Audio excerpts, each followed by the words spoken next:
دیکھو رسول کریم صلی اللہ تعالیٰ علیہ وسلم نے حضرت انس بن مالک رضی اللہ تعالیٰ عنہ سے فرمایا، یہ بخاری مسلم کی حدیث ہے، صبح صبح سرکار کی ملاقات ہوئی تو نبی پاک صلی اللہ علیہ وسلم نے فرمایا، اور لفظ بڑے خوبصورت ہیں حدیث کے۔ حضرت انس کہتے ہیں میں قربان جاؤں، میں تو غلام تھا نا، لیکن حضور فرمانے لگے، یا بنیا، او میرے بیٹے، تجھ سے ایک بات نہ کروں؟ یا رسول اللہ حکم کریں؟ تو نبی پاک علیہ السلام فرمانے لگے، انس بیٹا پتر اس بات کو یاد رکھنا کہ جب تو سویرے سو کے اٹھے تو سب سے پہلے اپنے دل پہ نظر ڈالنا، دیکھنا تیرے دل میں کسی کا بغض تو نہیں، کسی کی عداوت تو نہیں، اور پھر قربان جائیں۔ نبی پاک صلی اللہ علیہ وسلم نے یہ نہیں فرمایا کہ تجھے اتنی جزا ملے گی، اتنا ثواب ملے گا، اتنا اجر ملے گا۔ کیا انداز ہے کریم محبوب کا، تیرے آگے ہیں یوں دبے لچے فصحا عرب کے بڑے بڑے، کوئی جانے منہ میں زبان نہیں بلکہ جسم میں جان نہیں۔ حضور فرمانے لگے، انس دیکھنا ذرا ترتیب جملوں کی، فرمایا انس صبح اٹھ کے اپنے دل پہ نظر ڈالنا، تیرے دل میں کسی مومن کا بغض تو نہیں، اور ثواب نہیں بیان کیا بلکہ حضور فرمانے لگے، انس خیال کرنا بغض تو نہیں، اور فرمایا انس یہ خیال کرنا اور بغض نہ رکھنا یہ تیرے نبی کا طریقہ ہے، فرمایا یہ تیرے رسول کی سنت ہے، اس کا ذرا خیال رکھنا۔ گویا حضور نے فرمایا یہ میری وصیت ہے، میرے اس طریقے کو ذرا جاری۔ سویرے اٹھ کے موبائل پہ نظر ڈالنا ضروری نہیں، کھاتا دیکھنا ضروری نہیں، سویرے اٹھ کے کوئی روب ڈالنے کے نئے نئے طریقے اور مال کمانے کے نئے نئے طریقے سوچنا یہ تو مردہ کر دیتا ہے دل کو۔ سویرے اٹھ اور سب سے پہلے دل پہ نظر ڈال، اگر تیرا دل بغض سے پاک ہے تو پھر انشاءاللہ تعالیٰ پیسے اگر آج تھوڑے بھی کمائے گئے تو نیند رات کو انشاءاللہ سکون کی اللہ عطا فرمائے، لیکن اگر اندر حسد کا، بغض کا، نفاق کا دھندا چل رہا ہے، دھندا، کیا خوبصورت بات کرتے ہیں اللہ کے بندے۔ حضرت سلطان باؤ رحمت اللہ تعالیٰ علیہ فرمانے لگے، اور دل کالے نالوں منہ کالا چنگا، جے کوئی رمز پچھانے، دل کالے نالو منہ کالا چنگا، جے کوئی رمز پچھانے۔ چھوڑ، منہ کالا ہو جائے تو کام چل جاتا ہے، لیکن دل کالا ہو جائے تو تباہی اتر جاتی۔ دل نہ تیرا سیاہ کالا ہو، مہربانی کر۔ اتنی لڑائی کسی کی کسی کے ساتھ نہیں جتنی تکلیفیں ابو جہل اور اس کی اولاد نے میرے رسول کو پہنچائی، لیکن میرے رسول کریم صلی اللہ علیہ وسلم سے، او سون یار سون، چھوڑ تو سسر کی بات، تو چھوڑ ساس کی بات، تو چھوڑ بھائی کی بات، تو چھوڑ پڑوسی کی بات، چھوڑ تو مالک کی بات۔ اکرمہ بن ابو جہل دوڑ گیا تھا، ابو جہل کا بیٹا، وہ اپنے باپ سے زیادہ دشمنی کر دوڑ گیا، اور وہ کہنے لگے لوگ مکے والے کہ اگر اکرمہ ہاتھ لگ گیا تو عمر فاروق اس کے ٹکڑے ٹکڑے کریں گے، علی لٹکا دیں گے اسے، یہ بڑا کافر ہے، بڑا ظالم ہے۔ اکرمہ کی بیوی آ کے مدینے والے رسول کے قدموں میں بیٹھ گئی، رو کے کہنے لگی، سونیا چھوٹے چھوٹے بچے ہیں، تکلیف اس نے بڑی دی ہے، حضور اس نے اور اس کے باپ نے ستایا بڑا ہے، یا رسول اللہ کو مہربانی ہو جائے۔ تو نبی پاک نے سر سے پگڑی اتار کے دی، فرمایا جا اسے جا کے نشانی دینا کہ رسول نے تجھے معاف کر دیا۔ تو کون سے اتنے بڑی عداوتیں لیے بیٹھا ہے؟ اور میں بڑی دفعہ کہہ چکا ہوں، بڑی دفعہ، کہ نبی پاک کی شہزادی کا قاتل حضرت زینب بڑی بیٹی، جس نے نیزہ مارا تھا گھوڑے کو اور وہ گھوڑے سے گر گئی تھی، وہ آ گیا فتح مکہ کے بیٹی کا قاتل، اور اس نے اپنے چہرے پہ نقاب اوڑھ کے نا تو نبی پاک کے سامنے آیا، کہنے لگا بہت بڑا دشمن بھی آئے تو معاف کر دیتے ہو۔ تو نبی کریم فرمانے لگے بیٹیاں بھولا نہیں کرتی، پر تو کلمہ پڑھ میں تجھے بھی معاف کرنے کو تیار۔ یہ بھولا نہیں کرتی، کیا کروں، بیٹیاں کہاں بھولتی، لیکن تو پڑھ نہ کلمہ۔ یارہ بات کو سمجھے، کون سی عداوتیں لیے بیٹھے ہو؟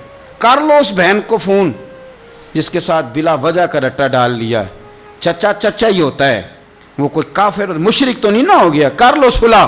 اور سنو، میرے نبی پاک صلی اللہ علیہ وسلم نے فرمایا دو بھائی اگر ناراض ہوں تو جو صلح پہلے کرے گا وہ جنت میں پہلے جائے گا، آگے آگے چلے گا۔ مہربانی فرمائیں، سب سے پہلے اپنی زندگی سے یہ عداوت نکالیں۔ ہمارا کسی سے رٹا ہی کوئی نہیں، جھگڑا ہی کوئی نہیں، کیا ضرورت ہے؟ جھگڑا اس کا ہوتا ہے جس کی کوئی ذات ہوتی ہے، جھگڑا اس کا ہوتا ہے جس نے اپنے آپ کو بت بنا لیا ہے، جھگڑا اس کا جس نے انا پال لی ہے، جھگڑا تو اس کا ہے جو کہتا ہے میں کچھ ہے ہوں، جھگڑا تو اس کا ہے۔ لیکن اگر میرے بھائی تیری ذات کوئی نہیں، تیرا رٹا کوئی نہیں، تو پھر حضرت سیدنا بلال حبشی حضرت ابو ذر غفاری سے ناراض ہو گئے تھے۔ بلال کا رنگ کالا تھا، ابو ذر غفاری کا گورا تھا۔ بلال مزدور آدمی تھے، ابو ذر غفاری سردار تھے۔ بلال حبشن کے بیٹے تھے، وہ چودھری کے پتر تھے۔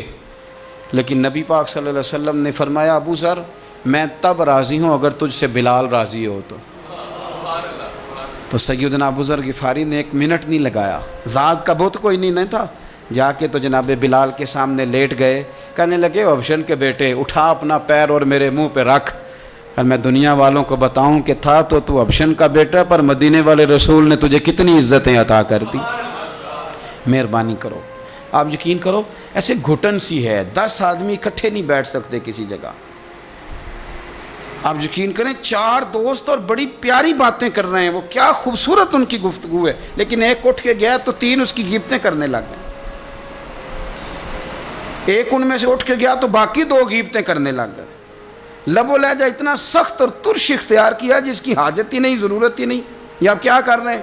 تو کبھی بھی اس طرح کا رویہ نہ، جس کی تعریف کر لی سو اس کی کر لی۔ اور میرے نبی پاک صلی اللہ علیہ وسلم نے فرمایا جس کی ایک دفعہ تعریف کر لو کوشش کرنا زندگی بھر دوبارہ توہین نہ کرنا، اپنی زندگی سے نکالیں گلا شکوہ، تھوڑی دیر کے لیے سیکھ لیں معاف کرنا، عداوت کو نکال دیں، پہل کریں۔ اور 2 قدم ہوتا ہے انسان کے لیے، صرف 2 قدم، ایک قدم آپ نے اپنے نفس کی خواہش پہ رکھنا ہے، انشاءاللہ دوسرا قدم اللہ کے قرب کی طرف بڑھ جائے گا، اللہ کے قرب کی، صرف 2 قدم ہے، لمبا مسئلہ کوئی نہیں۔ تو پہلی بات محبت کے لیے یہ دیکھیں، اسلام نے نماز فرض کی، نماز بندے کا اللہ سے رشتہ ہے، لیکن فرمایا وَرْكَعُوا مَعَ الرَّاكِعِينَ، اکیلے اکیلے نہ پڑھنا، جماعت کے ساتھ پڑھنا، جماعت کے ساتھ۔ پھر فرمایا چھوٹی مسجد میں جمعہ نہ پڑھنا، جامع مسجد میں جا کے پڑھنا۔ پھر فرمایا جب عید پڑھنا تو کھلے میدانوں میں سارے مل کے پڑھنا۔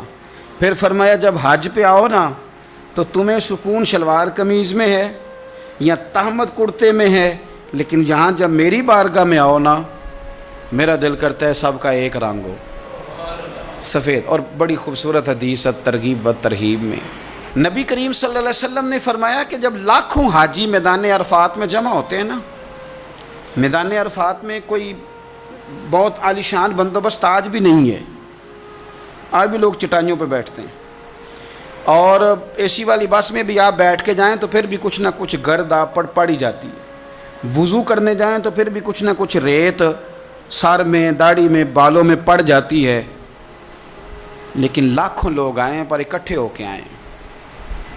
اکیلے اکیلے کوئی میدان عرفات میں جائے اور 9 ذی الحج کے علاوہ جائے تو یہ مقام اسے نہیں ملتا، لاکھوں آئے، اکٹھے آئے۔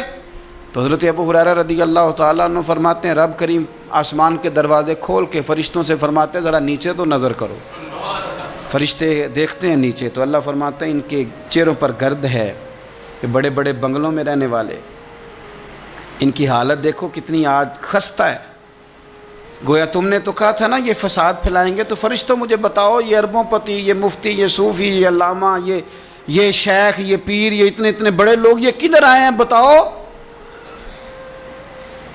تو فرشتے عرض کرتے ہیں اللہ تجھے راضی کرنے آئے، یہ لاکھوں لوگ گھر بار چھوڑ کے تجھے راضی کرنے آئے۔ تو میرے نبی پاک علیہ السلام فرماتے ہیں پھر رب فرماتا ہے تم گواہ ہو جاؤ میں نے ان سب کو دوزخ سے آزاد کر کے ان کے لیے جنت کا فیصلہ کر لیا۔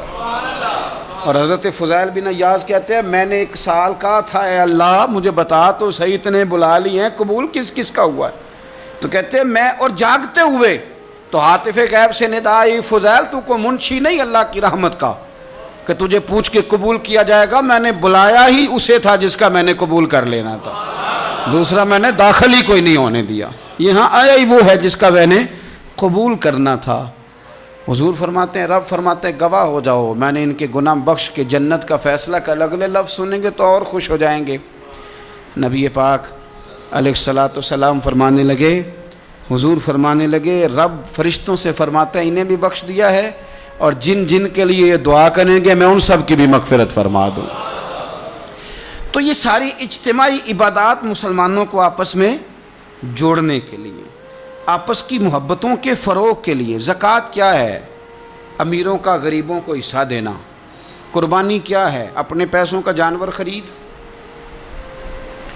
اور اپنے پیسے لگا کے اسے ذبح کر، پھر اس کا گوشت بنا، ساری ڈیوٹی تیری پر دینا غریبوں کو.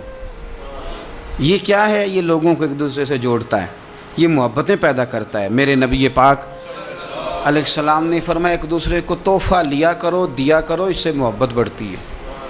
تحفہ لیا دیا کرو، اس سے صرف لینا نہیں، تحفہ مہربانی فرمائیں. کسی کی جیب پر دھیان رکھنا منع ہے دین میں،